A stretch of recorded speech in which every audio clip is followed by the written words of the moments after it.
انہیں محبوب ہے، ان کے دل کا بغض ان کے منہ سے نکلا پڑتا ہے، اور جو کچھ وہ اپنے سینوں میں چھپائے ہوئے ہیں وہ اس سے شدید تر ہے۔ ہم نے تمہیں صاف صاف ہدایات دے دی ہیں اگر تم عقل سے کام لیتے ہو۔ تو آپ دیکھیں کہ قرآن پاک میں تھوڑی تھوڑی آیت کے بعد بار بار اللہ تعالیٰ نے ہمیں جھنجھوڑا ہے کہ یہ جو کافر ہیں ان کو اپنا دوست مت بناؤ، ان سے اپنا دلی تعلق نہ رکھو، کیونکہ ان سے تعلق رکھنا ایک وقت میں کیا ہوگا کہ تمہارے دین سے تمہیں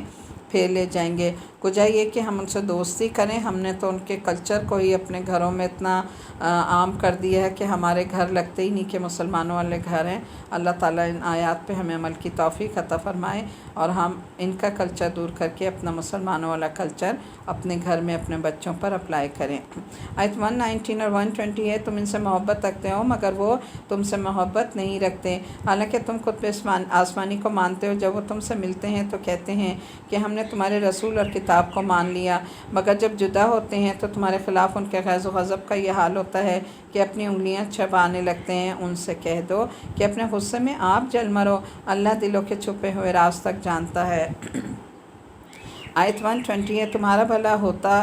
ہوتا ہے تو ان کو برا لگتا ہے، تم پر مصیبت آتی ہے تو یہ خوش ہوتے ہیں، مگر ان کی کوئی تدبیر تمہارے خلاف کارگر نہیں ہو سکتی بشرطیہ کہ تم صبر سے کام لو اور اللہ سے ڈر کر کام کرتے رہو۔ تو اللہ نے دیکھیں 2 ہتھیار بتا دیے کہ تم کسی کی فکر نہیں کرو، تمہاری کسی کی مخالفت تمہارا کچھ نہیں بگاڑ سکتی اگر تم اللہ کے راستے میں صبر سے کام لوگے اور اللہ سے ڈر کر اپنا کام کرتے رہو گے تو اللہ تمہاری مدد کرتا رہے گا۔ اللہ سبحانہ تعالیٰ لازماً آپ کی قدردانی کریں گے۔ جو لوگ دین کی خدمت کرتے ہیں اگر وہ سچے ایمان کے ساتھ، سچے دل کے ساتھ، اخلاص کے ساتھ تفرقہ بازی چھوڑ کر کام کریں تو اللہ تعالیٰ جو ہے وہ ان کا بہت قدردان ہے۔ تو کبھی بھی ہمیں یہ نہیں سوچنا چاہیے کہ اگر میں اللہ کے راستے میں کام کر رہی ہوں تو میرے راستے میں پھول بچھائے جائیں گے یا میرے راستے میں جو ہے لوگ بہت مجھے اپریشیٹ کریں گے۔ ضروری نہیں ہے، مخالفتیں بہت ہوں گی، لیکن اللہ کے بندے جب اللہ کے لیے خالص ہو کر کام کرتے ہیں تو وہ ان باتوں کی پرواہ نہیں کرتے بلکہ صبر سے چلتے ہیں۔ پھر یہ کہ اور جب تم پسندیدہ چیز خرچ کرو تو اللہ کی راہ میں تو اللہ اس کی قدردانی کرے گا، لیکن وقتی آزمائشوں سے نمٹنے کا طریقہ ہے کیا ہے؟ وَإِن تَصْبِرُوا وَتَتَّقُوا لَا يَضُرُّكُمْ كَيْدُهُمْ شَيْئًا، اگر تم صبر کرو گے تو ان کی چالیں تمہارا کچھ نہیں بگاڑ سکیں گی۔ یعنی جو لوگ بھی تمہاری مخالفت کر رہے ہیں دین کے اس کام میں، اللہ کے راستے میں مخالفتیں تمہیں کچھ نقصان نہ دیں گی۔ إِنَّ اللَّهَ بِمَا تَعْمَلُونَ مُحِيطٌ، بے شک اللہ ساتھ ان لوگوں کے جو تم عمل کرتے ہو اس پر حاوی ہے، یعنی گھیرے ہوئے ہے۔ آیت 121 وَإِذَا غَدَوْتَ مِنْ أَهْلِكَ تُبَوِّئُ الْمُؤْمِنِينَ مَقَاعِدَ لِلْقِتَالِ، یہاں سے جنگ احد جو ہے ان آیات سے آیت نمبر 21 سے تبصرہ شروع ہو رہا ہے کہ جنگ احد کیا تھی۔ اے پیغمبر محمد صلی اللہ علیہ وسلم، مسلمانوں کے سامنے اس موقع کا ذکر کرو جب تم صبح سویرے اپنے گھر سے نکلے تھے اور جنگ کے لیے مسلمانوں کو جا بجا معمور کر رہے تھے، یعنی ان کی فوج کو خود ڈسپلن کر رہے تھے اور آپ صلی اللہ علیہ وسلم خود ہی کمانڈر تھے۔ واللہ سمیع علیم، اور اللہ تمہاری ساری باتیں سنتا اور بہت خبر رکھنے والا ہے۔ آیت 122 ہے، یاد کرو جب تم میں سے 2 گروہ بزدلی دکھانے پر آمادہ ہو گئے تھے، کیونکہ 1000 کا لشکر مدینے سے نکلا تھا اور اس میں جنگ کرنے کے لیے عبداللہ بن ابی جو منافقوں کا سردار تھا وہ 300 لوگوں کو لے کر الگ ہو گیا تھا۔ واللہ ولیہما، اللہ ان کا دوست اور مددگار ہے، اور مومنوں کو اللہ پر ہی بھروسہ کرنا چاہیے۔ آیت نمبر 123 سے 125 تک ہیں۔ آخر اس سے پہلے جنگ بدر میں اللہ تمہاری مدد کر چکا تھا، حالانکہ اس وقت تم بہت کمزور تھے، لہٰذا تم کو چاہیے کہ اللہ کی ناشکری سے بچو، امید ہے کہ تم شکر گزار بنو گے۔ یاد کرو جب تم مومنوں سے کہہ رہے تھے کہ کیا تمہارے لیے بات کافی نہیں کہ اللہ 3000 فرشتے اتار کر تمہاری مدد کرے؟ بے شک اگر تم صبر کرو اور اللہ سے ڈرتے ہوئے کام کرو تو جس آن تمہارے دشمن چڑھ آئیں اسی آن تمہارا رب 3000 نہیں بلکہ 5000 صاحب نشان فرشتوں سے تمہاری مدد کرے گا۔ تو اس سے ہمیں کیا بات پتہ چلتی ہے کہ ایمان اگر سچا ہوتا ہے تو اللہ کی مدد ضرور آتی ہے۔ آیت 126 سے یہ بات تمہیں اللہ نے اس لیے بتائی کہ تم خوش ہو جاؤ اور تمہارے دل مطمئن ہو جائیں۔ فتح و نصرت جو بھی ہے اللہ کی طرف سے ہے جو بڑی قوت والا اور حکمت والا ہے، العزیز و حکیم۔ ہے۔ آیت نمبر 127 ہے، لیقطع طرفا من الذین کفروا، اور یہ مدد وہ اس لیے بھی تمہیں دے گا کہ کفر کی راہ پر چلنے والوں کا ایک بازو کاٹ دے یا ان کو ایسی شکست دے ذلت آمیز کہ وہ نامرادی کے ساتھ پسپا ہو جائیں۔ آیت نمبر 128 ہے، لیس لک من الامر شیء، اے پیغمبر صلی اللہ علیہ وسلم فیصلے کے اختیارات میں تمہارا کوئی حصہ نہیں۔ اللہ کو اختیار ہے کہ جسے چاہے انہیں معاف کر دے، جسے چاہے انہیں سزا دے، کیونکہ وہ ظالم ہیں۔ اب یہاں دیکھیں کہ جب جنگ احد میں آپ کا ایک دانت شہید ہو گیا تھا تو اس وقت آپ نے یہ بات کہی کہ وہ قوم کیسے ہدایت پا سکتی ہے جو اپنے نبی صلی اللہ علیہ وسلم کے ساتھ ایسا سلوک کرے، تو اس پر اللہ تعالیٰ نے یہ آیت نازل کی اور کہا کہ کسی کو ہدایت دینا تو اللہ کا کام ہے۔ اگر آج کوئی شخص بڑے سے بڑا بھی غلط کام کر رہا ہے لیکن وہ اللہ کی طرف پلٹتا ہے تو اللہ اپنی رحمت میں اسے سمیٹ لیتا ہے، تو ہمیں کسی کے لیے ججمنٹل نہیں ہونا چاہیے۔ آیت 129 ہے، وَلِلَّهِ مَا فِي السَّمَاوَاتِ وَمَا فِي الْأَرْضِ، زمین اور آسمان میں جو کچھ بھی ہے وہ اللہ کا ہے، جس کو چاہے وہ بخش دے، جس کو چاہے معاف کر دے، وہ معاف کرنے والا اور رحیم ہے۔ تو اس جنگ میں ناکامی کی وجہ کیا تھی کہ نبی کریم صلی اللہ علیہ وسلم کی نافرمانی ہوئی تھی، اور جب مال غنیمت یعنی دنیا سامنے آ گئی تھی تو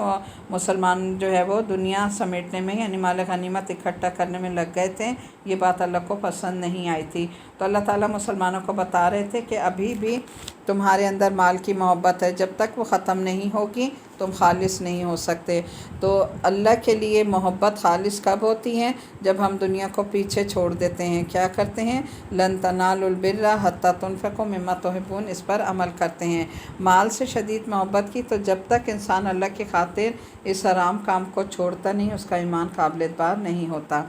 130 ہے، اے لوگو جو ایمان لائے ہو، یہ بڑھتا اور چڑھتا سود کھانا چھوڑ دو اور اللہ سے ڈرو، امید ہے کہ فلاح پاؤ گے۔ آیت نمبر 131 اور 132 ہے، ساکھ سے بچو جو کافروں کے لیے مہیا کی گئی ہے، اور اللہ اور اس کے رسول کا حکم مان لو، توقع ہے کہ تم پر رحم کیا جائے گا۔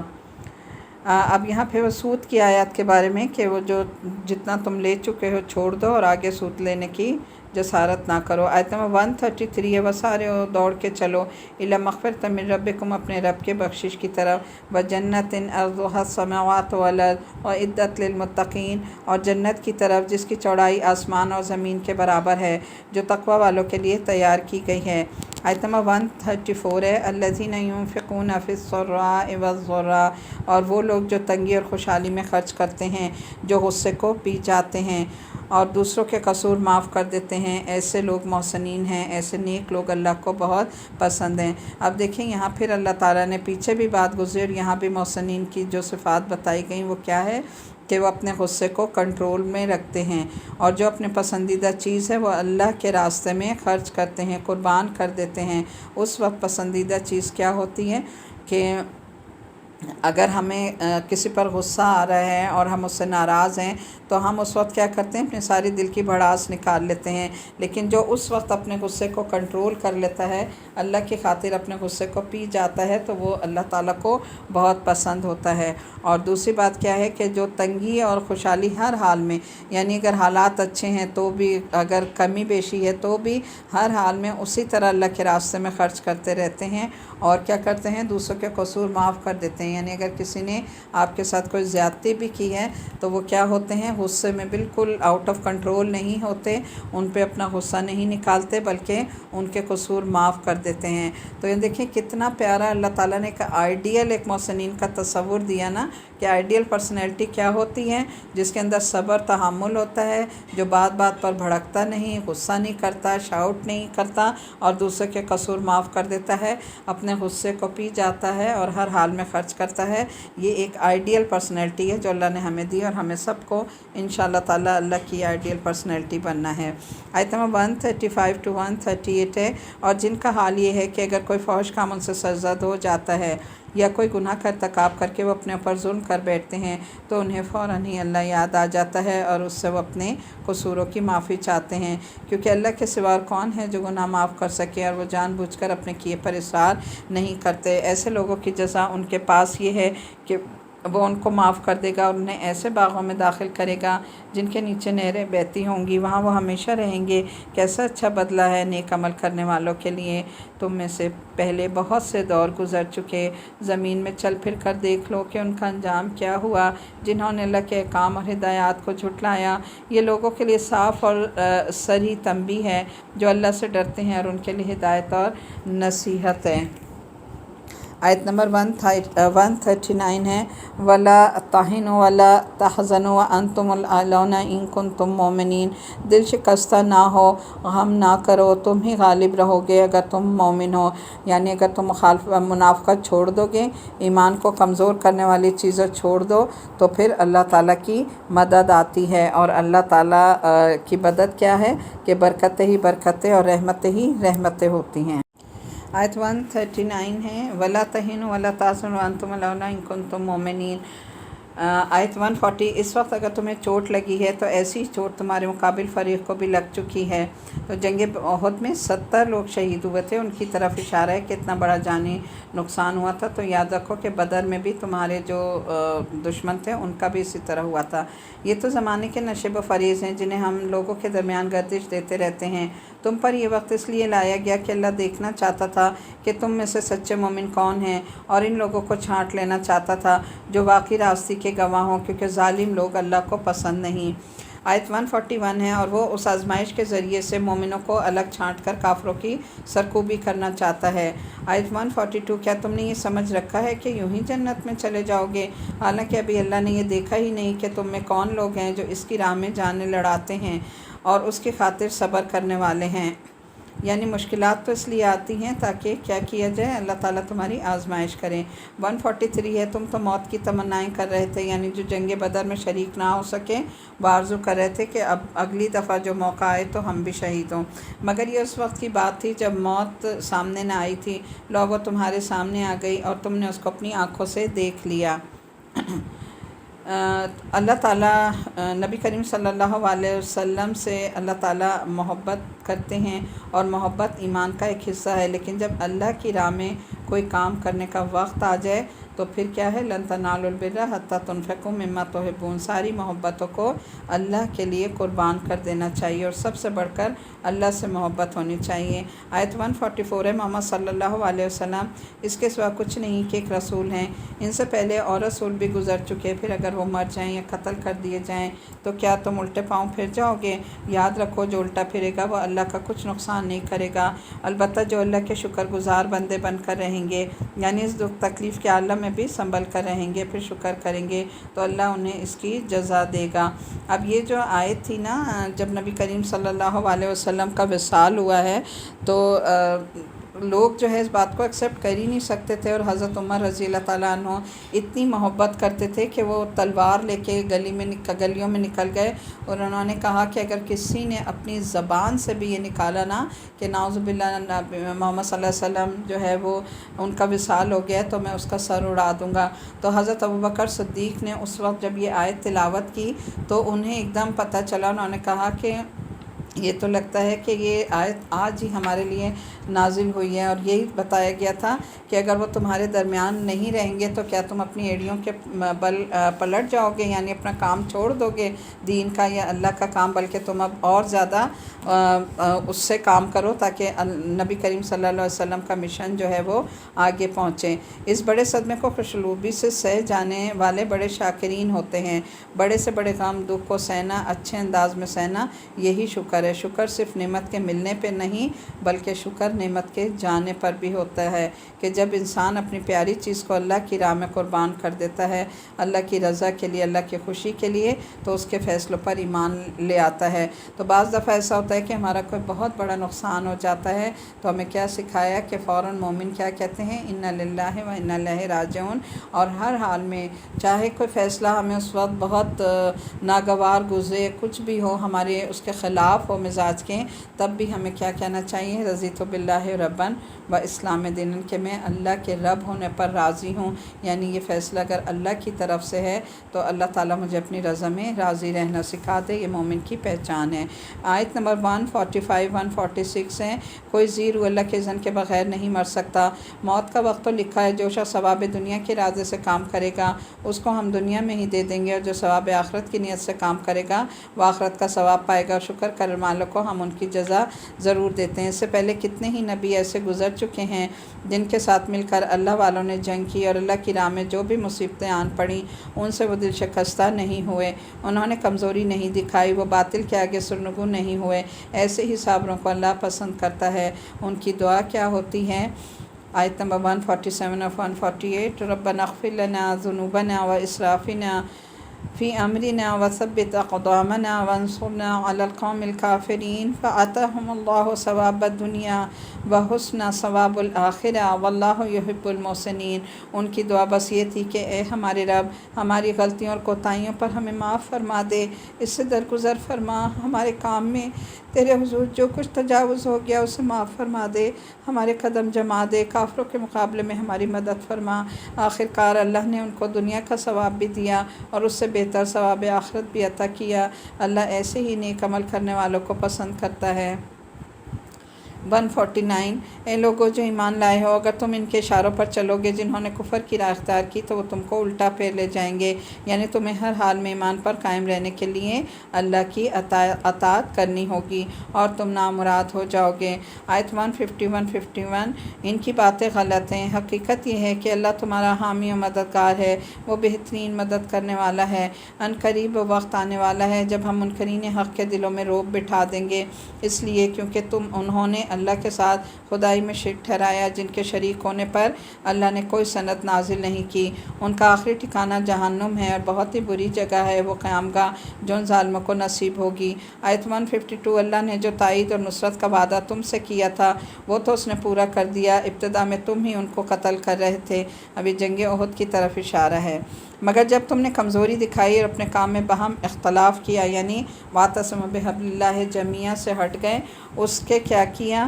تو پھر جب تمہارے اندر اختلاف پیدا ہو گیا تو اس کی وجہ سے پھر یہ معاملات ہوئے۔ مگر جب تم نے کمزوری دکھائی اور اپنے کام میں باہم اختلاف کیا، اور جو ہی کہ وہ چیز تمہیں اللہ نے دکھائی جس کی محبت میں تم گرفتار تھے، یعنی مال غنیمت، تو تم اپنے سردار کی خلاف ورزی کر بیٹھے، اس لیے کہ تم میں سے کچھ لوگ دنیا کے طالب تھے، کچھ آخرت کی خواہش رکھتے تھے، تب اللہ نے تمہیں کافروں کے مقابلے میں پسپا کر دیا تاکہ وہ تمہاری آزمائش کرے، اور حق یہ ہے کہ اللہ نے پھر بھی تمہیں معاف کر دیا کیونکہ مومنوں پر اللہ بڑی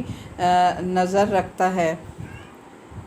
آیت نمبر 153 یاد کرو جب تم بھاگے چلے جا رہے تھے، کسی کی طرف تمہیں دیکھنے کا ہوش نہ تھا، اور رسول صلی اللہ علیہ وسلم تمہارے پیچھے تمہیں پکار رہے تھے، اس وقت تمہاری اس روش کا بدلہ تمہیں یہ دیا کہ تم کو رنج پر رنج دیے، کہ آئندہ کے لیے تمہیں یہ سبق ملے کہ جو کچھ تمہارے ہاتھ سے جائے یا جو مصیبت تم پر نازل ہو تم اس پر غمگین نہ ہو۔ یعنی بعض دفعہ دیکھیں اللہ تعالیٰ انسان کو پختہ کرتا ہے بڑے کام کے لیے۔ ہم امت وسط ہیں، بہترین امت ہیں، لوگوں کے لیے پیدا کیے گئے ہیں، اور کیا ہمارا مشن ہے؟ نیکی کا حکم دینا اور برائی سے روکنا، جس کے نتیجے میں بڑی بڑی مخالفتیں سامنے آتی ہیں۔ اس لیے مضبوط دل، مضبوط ارادوں کی ضرورت ہوتی ہے، اور مضبوط بننے کے لیے بڑے بڑے مختلف امتحانوں سے گزرنا پڑتا ہے، کیونکہ اللہ تعالیٰ جو ہے وہ اپنے بندوں کو ٹھوک بچا کر دیکھتے ہیں کہ اللہ کا معزز کام کرنے کے کون قابل ہے۔ تو جو پھر اپنی آزمائش میں، اللہ کی آزمائش میں پورا اترتا ہے، اللہ تعالیٰ پھر اس کو اپنے کام کے لیے چنتے ہیں۔ جیسے حضرت موسیٰ علیہ السلام کو دیکھیں، کتنی مشقتوں سے گزارا، تب جا کے اللہ نے انہیں کیا سرٹیفکیٹ دیا تھا کہ وہ جو تھے اللہ تعالیٰ سے کلیم اللہ، اللہ تعالیٰ سے کلام کرنے والے تھے۔ پھر اسی طرح حضرت ابراہیم علیہ السلام کا دیکھیں کہ کتنی ان کے پر جو ہے وہ آزمائشیں ہیں، لیکن ہر آزمائش میں پورے اترے۔ اسی طرح حضرت بلال حبشی رضی اللہ تعالیٰ عنہ کا دیکھیں کہ جب ان کو تیز تپتی ہوئی ریت پہ گھسیٹا جاتا تھا اور پھر کہا جاتا تھا کہ اب بھی تم اپنے بات سے ہٹ جاؤ، تو وہ پھر بھی کہتے تھے کہ نہیں،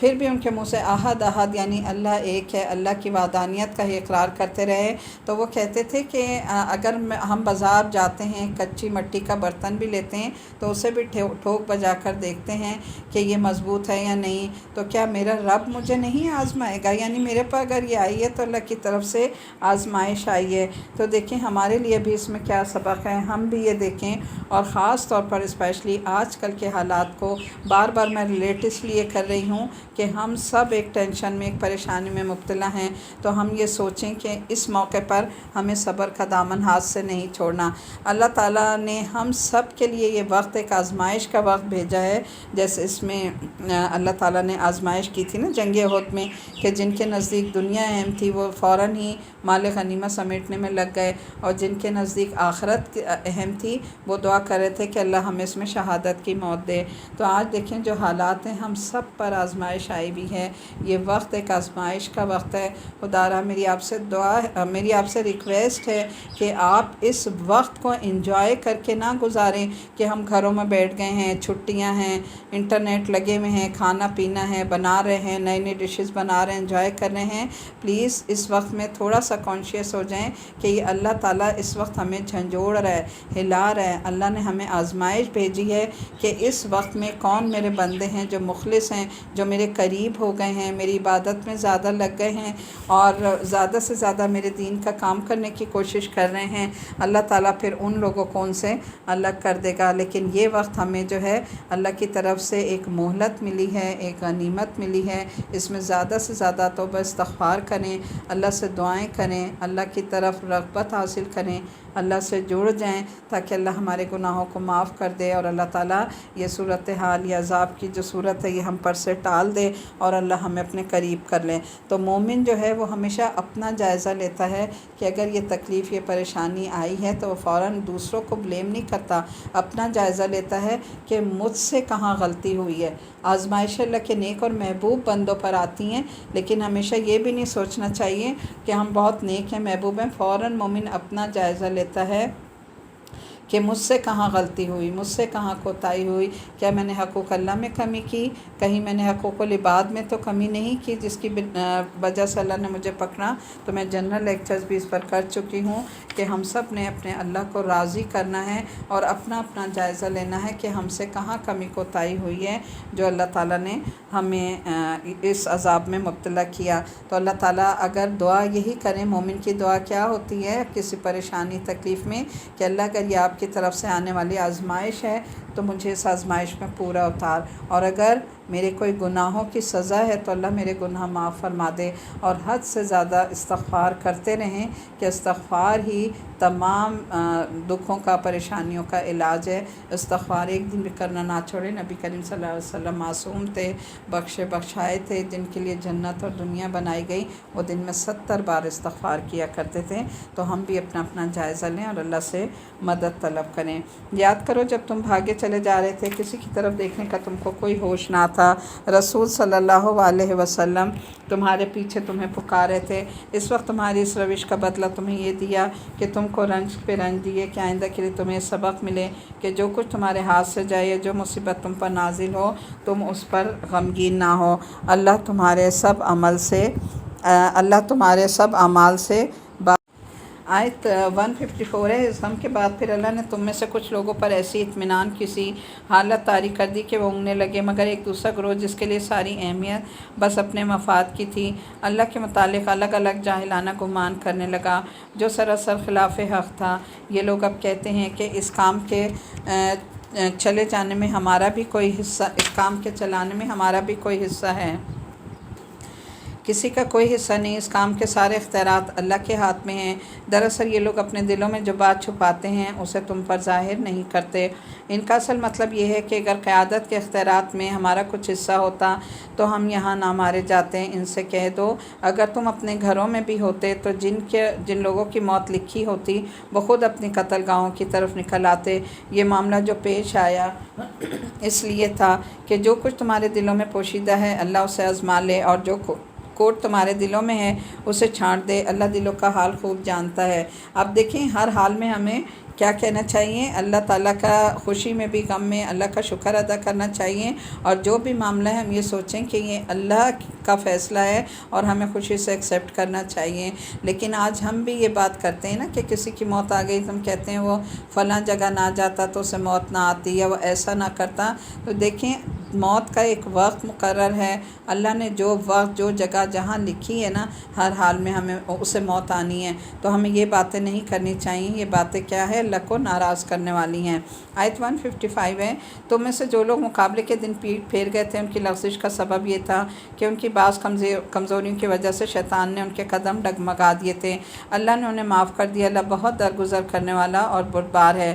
آیت 156، اے لوگو جو ایمان لائے ہو، کافروں کی سی باتیں نہ کیا کرو کہ جن کے عزیز و قریب اگر کبھی سفر پر جاتے ہیں یا جنگ میں شریک ہوتے ہیں اور وہ وہاں کسی حادثے کا شکار ہو جاتے ہیں تو وہ کہتے ہیں کہ اگر وہ ہمارے پاس ہوتے تو نہ مارے جاتے۔ تو یہ دیکھیں یہ جملہ کہنے کی اجازت نہیں ہے کہ اگر کوئی شخص گھر سے نکلا، اس کا ایکسیڈنٹ ہو گیا، اس کی ڈیتھ ہو گئی، تو عام لوگ کیا سوچتے ہیں کہ کاش وہ باہر نہ جاتا یا کاش وہ یہاں رہتا تو وہ نہ مرتا، لیکن جس جگہ انسان کی موت لکھی ہوتی ہے وہ خود بخود وہاں پہنچ جاتا ہے۔ تو ہمیں یہ باتیں کرنا جو ہے وہ اللہ کو ناراض کرنے والی باتیں ہیں۔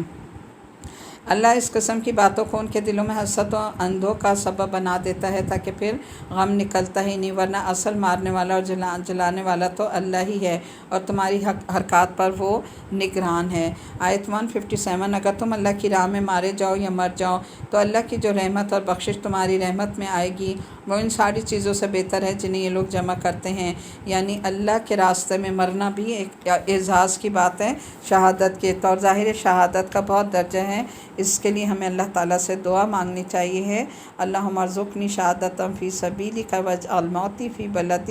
رسولک، کہ اللہ ہمیں اپنے نبی کریم صلی اللہ علیہ وسلم کے شہر میں شہادت کی موت نصیب فرمانا۔ تو کہتے ہیں جو یہ دعا پڑھتا رہتا ہے اگر وہاں نہیں بھی اس کی موت آتی، بستر مرگ پہ بھی وہ مرتا ہے تو اللہ اس کو شہادت کا درجہ دیتا ہے۔ تو ہمیں شہادت کے لیے دعا مانگنی چاہیے اور اس کی اللہ سے تمنا کرنی چاہیے، کیونکہ شہادت جو ہے وہ کیا ہے کہ اس کی موت نہیں ہے بلکہ وہ اللہ تعالیٰ کے ہاں